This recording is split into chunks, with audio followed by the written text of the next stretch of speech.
अमित जी, एक और बड़ा मुद्दा आप लोगों का रहा है वन नेशन वन पोल। काफी चर्चा भी हुई है, उसमें आपने काम बहुत किया है। ये कैसे कर पाएंगे आप? इसको पारित करने के लिए आपको 2/3 बहुमत की जरूरत है, तो और कौन सी पार्टियां जुड़ सकती हैं आपसे? इस मुद्दे को कैसे, इस कार्यकाल में इसमें हम कुछ देखेंगे क्या?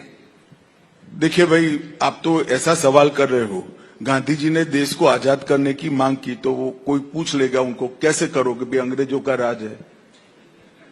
ऐसा है भाई, हम हमारा मुद्दा लेकर जनता के सामने गए हैं, हम जनता के बीच में कार्यक्रम कर कर भी जा रहे हैं। 2-3 साल होते होते माहौल ऐसा होगा कि कोई party one nation one election का विरोध नहीं कर पाएगी, क्योंकि ये देश के भले में है।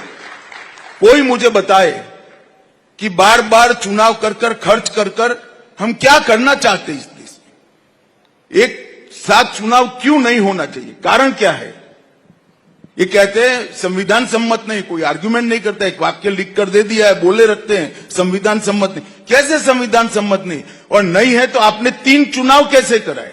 जी, कांग्रेस पार्टी ने जब तक सरकारें तोड़ने की शुरुआत नहीं करी, उनकी सरकारें आती थी, तब तक तो सभी चुनाव एक साथ करे, और 2-3 राज्य 4 राज्य नए बन गए, इसके चुनाव आगे पीछे हो गए। तो वो एक साथ करने के लिए असेंबलियां डिसॉल्व कर दी कांग्रेस ने। वही कांग्रेस पार्टी ये कह रही है कि लोकतंत्र के विरोधी है। 7 राज्यों के असेंबलियां डिसॉल्व कर कर वन नेशन वन इलेक्शन कराया था, और आज वही विरोध कर रहे हैं। जनता वो मानते हैं, ऐसे नहीं सोचती है जनता के अपने के सोचने के तरीके। कुछ नेता ऐसा मानते हैं कि मैंने कह दिया तो बस जनता मान गई, और फिर परिणाम आते हैं तो कहते हैं कि भाई ईवीएम में गड़बड़ हो गया। एक्चुअल में भैया आप जो बोलते हो वो जनता मानती नहीं है।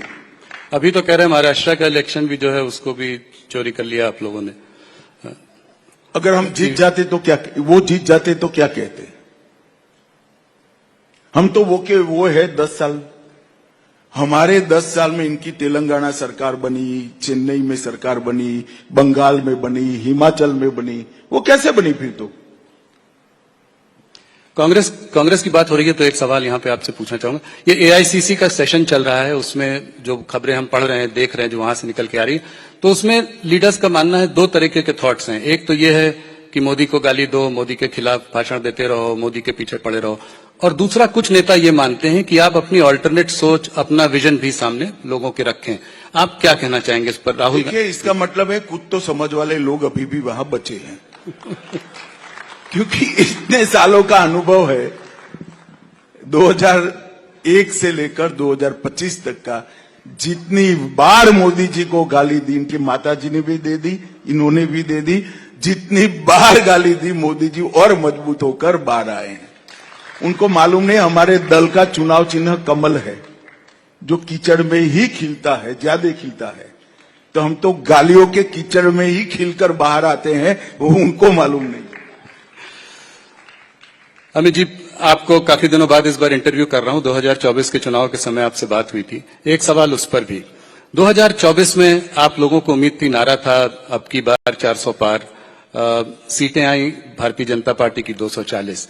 कहां गड़बड़ हो गई, कहां रणनीति में कमी रह गई? देखिए राहुल जी, हम भी मानते हैं कि हमारी सीटें कम हुई, वो तो आंकड़ा है जी।